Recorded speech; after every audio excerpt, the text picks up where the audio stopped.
Vamos a ver porque le he estado dando vueltas a una cosa y estoy agobiado, porque he estado pensando en por qué son tan complicadas, son tan complejas las células de mi cuerpo, las células animales, pero es que no son, o sea, tenemos ya muchas células los seres humanos, tenemos 30 billones de células y son células extremadamente complejas, que es que si le das vueltas y dices esto cómo ha aparecido, pero ya no son las células humanas, sino es que son todas las células animales y todas las células vegetales. O sea, las células de este cactus que está aquí, Pochete el pobre, estas células son muy complicadas, yo no lo entiendo.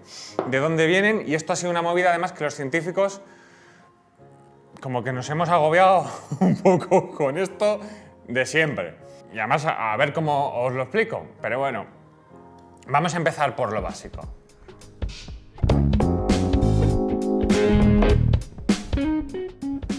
Tipos de células, hay dos grupos. Tenemos las células eucariotas y las células procariotas.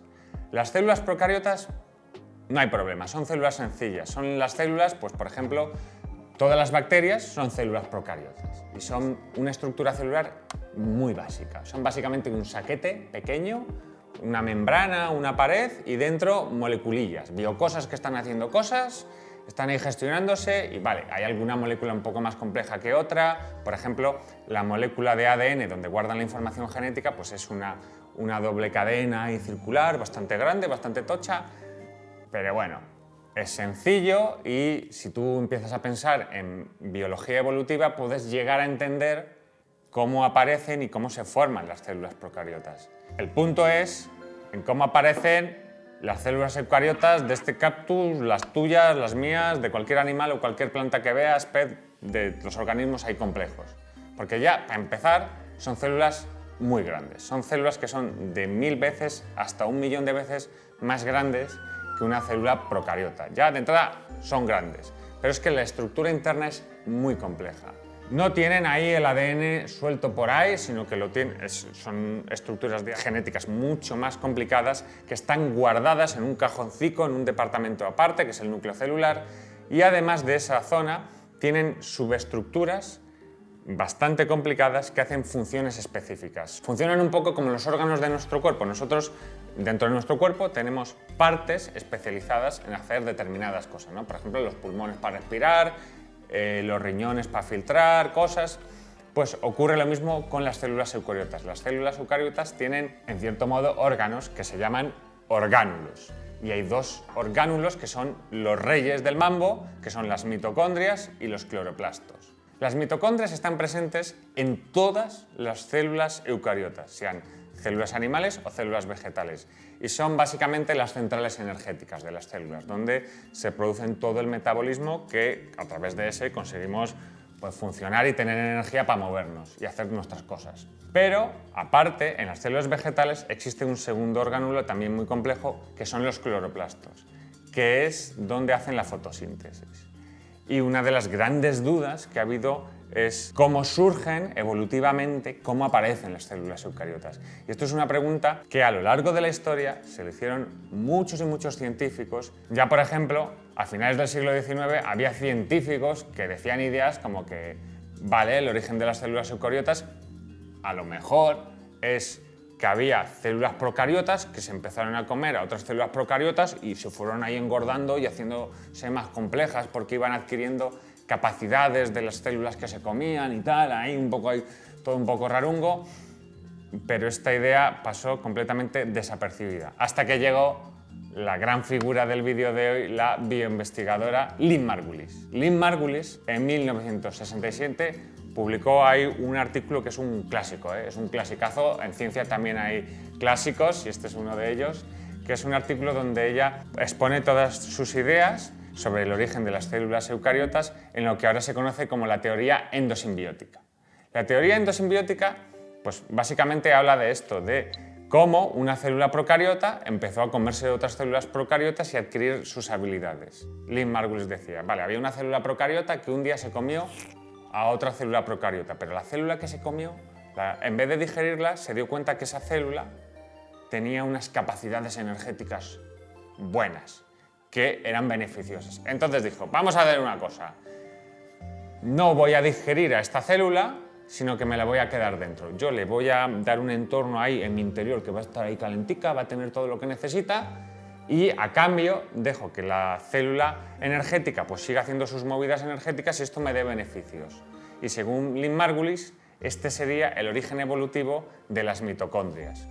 No solo eso, sino que Lynn Margulis dijo, vale, aquí tenemos el origen de las mitocondrias y tiempo después algunas de estas células, no todas, se comieron otra célula procariota, una célula procariota que era capaz de hacer la fotosíntesis. Y ocurrió lo mismo, en vez de digerirla, se la quedó dentro. Y este sería el origen de los cloroplastos.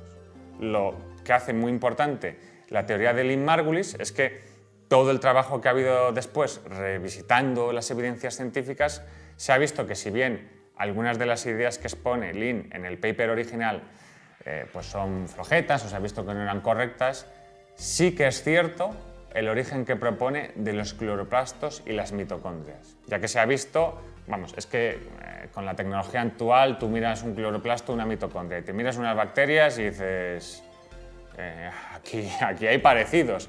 Ya estructuralmente son muy similares, pero es que además los cloroplastos y las mitocondrias son las únicas partes de las células eucariotas que no son el núcleo celular y que tienen información genética. Y esa información genética tiene la forma de un ADN circular, que es la misma estructura que tiene el ADN bacteriano. Con lo cual, pues entre eso y otros datos, ya está súper establecido que mitocondrias y los cloroplastos vienen de células procariotas primogéneas y de hecho se ha podido mirar más o menos de qué tipos venían.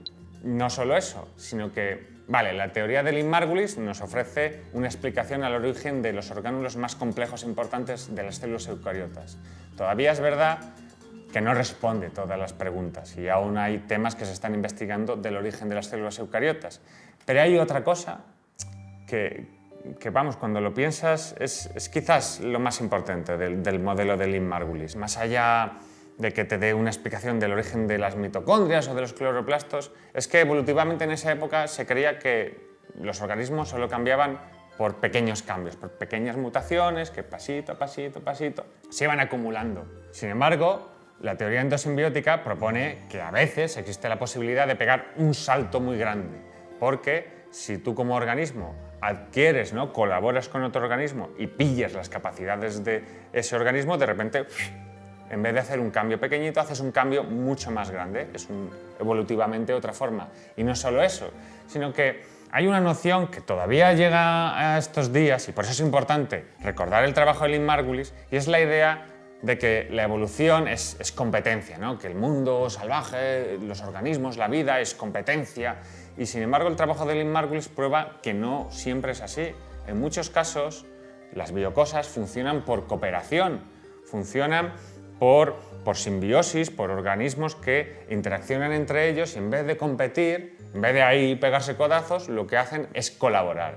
Y al final acaban sacando mucho mayor beneficio que si compitieran. Todos los trabajos de Lynn Margulis creo que son de una belleza abrumadora, entre otras cosas porque acaban de juntar como ciencias y letras, ¿no? Porque bueno, hablan del origen de las mitocondrias.